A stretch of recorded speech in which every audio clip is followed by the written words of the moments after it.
Because, to our astonishment, this morning in the New York Times, the multinational insurance giant, which accepted a bailout of $182 billion, is now considering a lawsuit against the very government and the very taxpayers who saved its very existence. The mind reels at such an epic act of ingratitude. It goes far beyond a mere lack of politeness. It is an insult to every single person in this country who suffered economic hardship because of the financial crisis which AIG and its Wall Street co-conspirators created. In the words of one top lawmaker, it would be like suing the paramedic who gave you CPR because he forgot to provide you with a pillow. We're joined now by Representative Elijah Cummings, Democrat of Maryland and ranking member of the House Oversight Committee. Good afternoon, sir. You were the one who made that analogy between AIG and the paramedic. You point out that the American people gave a lifeline to this firm, and this is what the taxpayer gets in return, a lawsuit. Basically, what we got, Martin, was a slap in the face, too. The fact is that AIG was drowning. They came to the United States government for a loan to save them. As you said, we gave them $182 billion. And basically, they had a choice.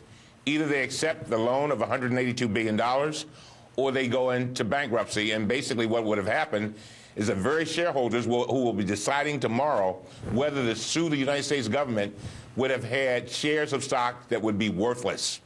And so it's just amazing to me that they would do this. But again, this has been their attitude all along. Don't forget, Martin, this is the same group that gave their employees bonuses, the same ones that caused all the problems. Of course, absolutely. No, why not? There are now some AIG shareholders who are already, as you know, bringing a $25 billion suit against the government because they claim the terms of the bailout were too onerous. Yeah. So I guess they'd have preferred, what, bankruptcy instead of the bailout? Well, the fact is that they, you know, it's funny. They asked for the loan. They were very grateful for the loan. We helped them get through this very difficult crisis, even when they kind of, you know, just slapped us in the face by going on these junkets and having a good time while my constituents were suffering and losing almost everything they had. And then they turn around and do this. It is an insult to every single taxpayer in America. The Atlantic recently ran a big expose on banks and the financial industry in general. And the author of that article appeared recently on Morning Joe. And here's what he had to say about curbing Wall Street greed. Take a listen, sir. Sure. Bankers have to go to prison when they are reckless. We have not had a single major banker go to prison in the wake of the financial crisis, and I think there was substantial wrongdoing. So there has to be a real risk. That's the truth, isn't it, sir? The financial crisis has devastated the lives of millions of people in this country. Why hasn't one of them been held criminally responsible? That's a good question, and we've asked that question many times in the Oversight and Government Reform Committee, and we still haven't gotten a decent answer. I can tell you, Martin, when I hear about some of the greed and the outright wrongdoing that took place on Wall Street, it is very painful, because then when I look at people in my neighborhood, if somebody stole a bike, a $300 bike, they go to jail. Of course. Now, you're the ranking member of the House Oversight Committee, of course. Its chairman, the risible Darrell Issa, is famous for his witch hunts against the White House. How come you guys don't come up and open an investigation into this foreclosure settlement that we've been hearing about over the last 2 days?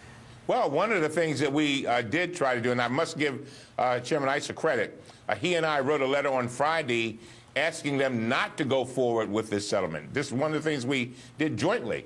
Asked them not to go forward with it until we had an opportunity as a Congress and as a committee to review the terms of that agreement.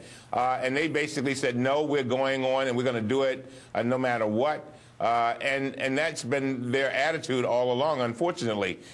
This deal that they came up with, Martin, is one which I think is probably going to be unfair to a lot of people who lost their homes. Keep in mind, we've got a settlement that totals about $10 billion, and basically it will never compensate a lot of these folks who lost their homes illegally through these banks. And so the banks easily get off. They pay $10 billion, which is a drop in the bucket for them, but while these homeowners are left to gather, to at most maybe $125,000, but most of them will average somewhere around $2,000. And it will do absolutely nothing to prevent the kind of fraudulent practices that have marked the recent activities of so many of these banks. Our thanks to Representative Elijah Cummings. Thank you, sir. Good to be with you, Martin.